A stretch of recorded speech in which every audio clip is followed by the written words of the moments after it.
Faly miarabanao amin'ity somafy 4 volana janoary ity. Ny rapsodie famarinana an'io dia mitondra ny lohahevitra hoe Jesosy Kristy mpisolo antsika. Teny fanokafana dia nalaina tao amin'ny Korintiana 2:5 andiny faraka amby 20 mivaky toy izao amin'ny anaran'i Jesosy. Fa izay tsy nalala ota dia efa nataony ota hamonjy antsika, mba ho tonga fahamarinan'Andriamanitra ao aminy kosa isika. Ny teny fanolorana na dia tsy ampiasaina amin'ny fomba mazava amin'ny soratra masina aza dia mamaritra sy mame araka ny tokony ho izy ny zavatra nataon'i Jesosy. Midika hoe manolo zavatra na olona amin'ny hafa, ny toeran'ny hafa na mametraka ny iray amin'ny toeran'ny hafa. Lasa solontsika Jesosy dia midika hoe tonga ny solo antsika izy mba azahoantsika ny toerany. Tena mahafinaritra izany. Tsy nisy mpitondra fivavahana noho izany mihitsy, tsy nisy nanao an'izany na iza fa Jesosy ihany. Naminany momba izany ny mpaminany tao amin'ny testamenta taloha. Naminany ny amin'ny fijalian'i Kristy sy ny voninahitra ho avy izy ireo araka ny hitantsika ao amin'ny Petera 1:2-10.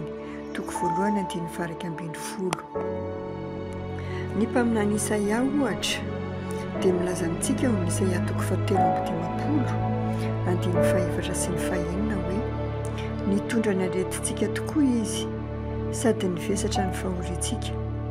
Kanjo isika kosa nanao azy ho nokapony sy nasian'Andriamanitra ary nampahoriana. Nefa izy dia voalefina noho ny fahadisoantsika, nitorotoroana noho ny helontsika. Ny fampijaliana na azahoantsika fihavanana no namelezana azy ary ny diakapoka taminy no nahasitranana antsika. Isika rehetra dia samy efa nanendaka ny ondry, samy efa nivilo amin'ny lalantsika avy isika rehetra, ary nataon'i Jehovah niandra taminy avokoa ny helontsika rehetra. Hitan'ny Isaia mpaminany ny fahitana tamin'izany andro izany. Mbola tsy nitranga izany fa niteny tamin'ny fotoana lasa izy satria tao an-tsain'Andriamanitra dia efa nisy izany. Antsoin'ny Baiboly hoe zanak'ondrin'Andriamanitra izay novonoina ary izay nanorenana izao tontolo izao Jesosy. Alleloia! Mario ny tapany farany amin'ny 5.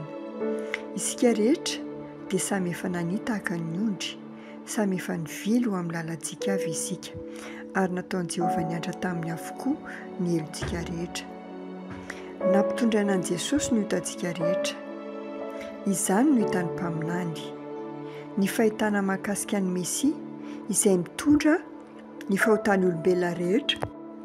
Vakio ny 9 izao ny voalaza ao.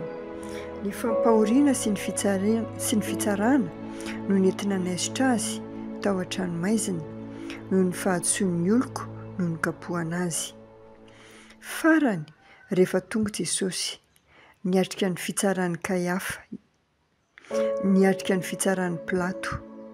Tao aorian'izay dia novonoin'izy ireo izy. Milaza ny Baiboly fa sitraky Jehovah ny hanorotoro azy. Midika izany fa Andriamanitra no nanolotra azy ho faty mba ho fanatitra noho ny ota ny fanahiny. Ny sorona nataony, ny asany hoefainy dia namokatra antsika.